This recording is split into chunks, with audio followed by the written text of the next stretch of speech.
Tourism slowdown in Thailand, industry giants scale back ambitions. Thailand's tourism industry is showing signs of slowing down in the second half of 2025, weighed down by a sluggish recovery in the Chinese market and increasing competition from neighboring destinations. The Tourism Authority of Thailand, TAT, has revised its forecast for international arrivals to 35.5 million visitors, the same figure as 2024. Despite this, the sector continues to benefit from government domestic stimulus measures, particularly the Travel in Thailand at Half Price program, which allows locals to pay only 50% of travel and hotel costs. The initiative, however, faced a difficult launch. Erawan Group Deputy CEO and CFO Opinion Gamapakan announced that the company had lowered its revenue growth target for 2025 to 3 to 5%, down from the previous 6 to 8%. The 5-star and budget hotel segments are expected to grow at similar levels to last year, lower than the initial projections. The budget division reduced its target from 23% growth to 20% compared to 2024. Erawan remains committed to diversification, covering both luxury and budget hotels under its Hopin brand. The company is also pushing international expansion to cushion volatility from fluctuating tourism flows. Opinion emphasized. We are implementing proactive pricing strategies, expanding into new markets such as Europe, India, and the Middle East, while maintaining strict cost control. The group is also developing a mid-range hotel near Bangkok's BTS from Phong Station and renovating properties across its portfolio. Minor International CFO Chayapat Paitun expressed confidence in the company's resilience despite global economic headwinds. European and Asian hotels are well positioned for the high season in Q3 and Q4 2025, with strong early bookings. In Europe, business travel demand is growing faster than leisure. Revenue is expected to post single-digit growth, with 3/4 of that increase driven by higher room rates. Spain and the Benelux countries show solid performance in both leisure and corporate travel, while Italy remains more dependent on business travelers. The Maldives are seeing strong demand, particularly in the premium segment. In Thailand, recently completed renovations are expected to support higher room rates despite slower foreign arrivals. Asset World Corp, AWC CEO Walapa Trezerat announced the continued expansion of the company's portfolio in H2 2025, including the launch of Lanatik Kal Art in Chiang Mai, a cultural attraction dedicated to Lana art and heritage. AWC benefits from the government's half-price travel scheme, which has boosted demand in Hua Hin and Pattaya. Strategic partnerships with global allies have helped increase direct bookings to 70%, especially in Chiang Mai, Koh Samui, Krabi, and Pattaya. Ongoing concerns. The sector faces several headwinds in H2 2025. Slow recovery of Chinese tourism.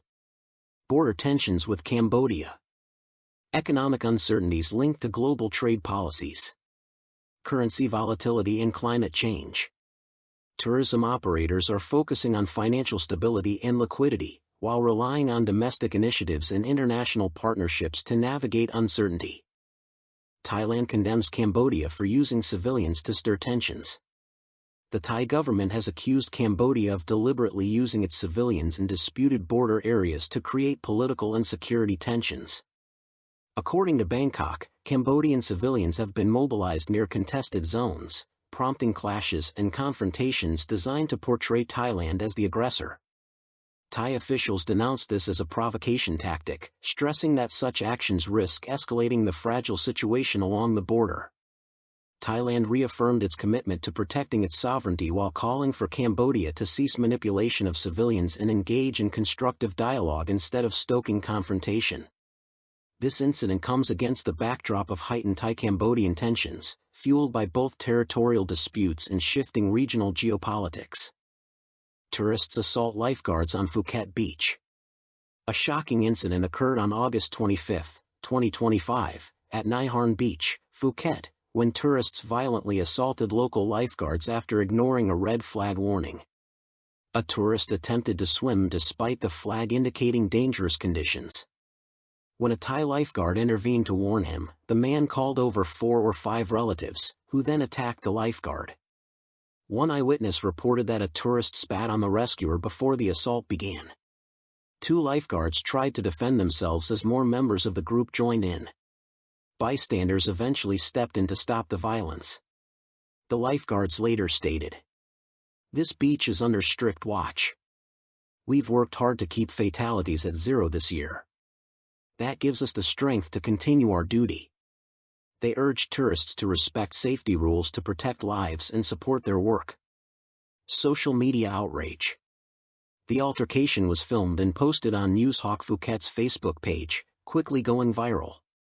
Netizens condemned the tourists' behavior as disrespectful and unacceptable, while praising the professionalism of the lifeguards.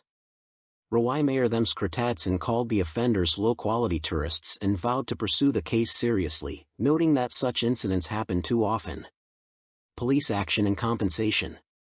On August 27, 2025, Chalong police confirmed the group involved were Kuwaiti tourists.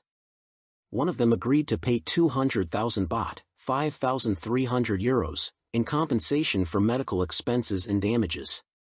The group also had to meet Rawai municipal officials to issue a formal apology and take responsibility for their actions. A backdrop of drownings in Phuket. This assault came after several recent drowning incidents on Phuket's beaches despite red flags. On August 21, a Russian man saved his girlfriend from drowning but was swept away himself and died. On the same day, another tourist drowned at Kata Beach, while a third was rescued but seriously injured. Witnesses reported that in some cases, locals and beachgoers carried out the rescues due to the absence of lifeguards. Seasonal warning. From May to October, the Andaman Sea is dangerous due to the southwest monsoon. Phuket beaches are hit by strong waves and rip currents, causing multiple drownings every year. Authorities install red flags to indicate a strict swimming ban. Ignoring these warnings puts not only swimmers but also lifeguards at serious risk.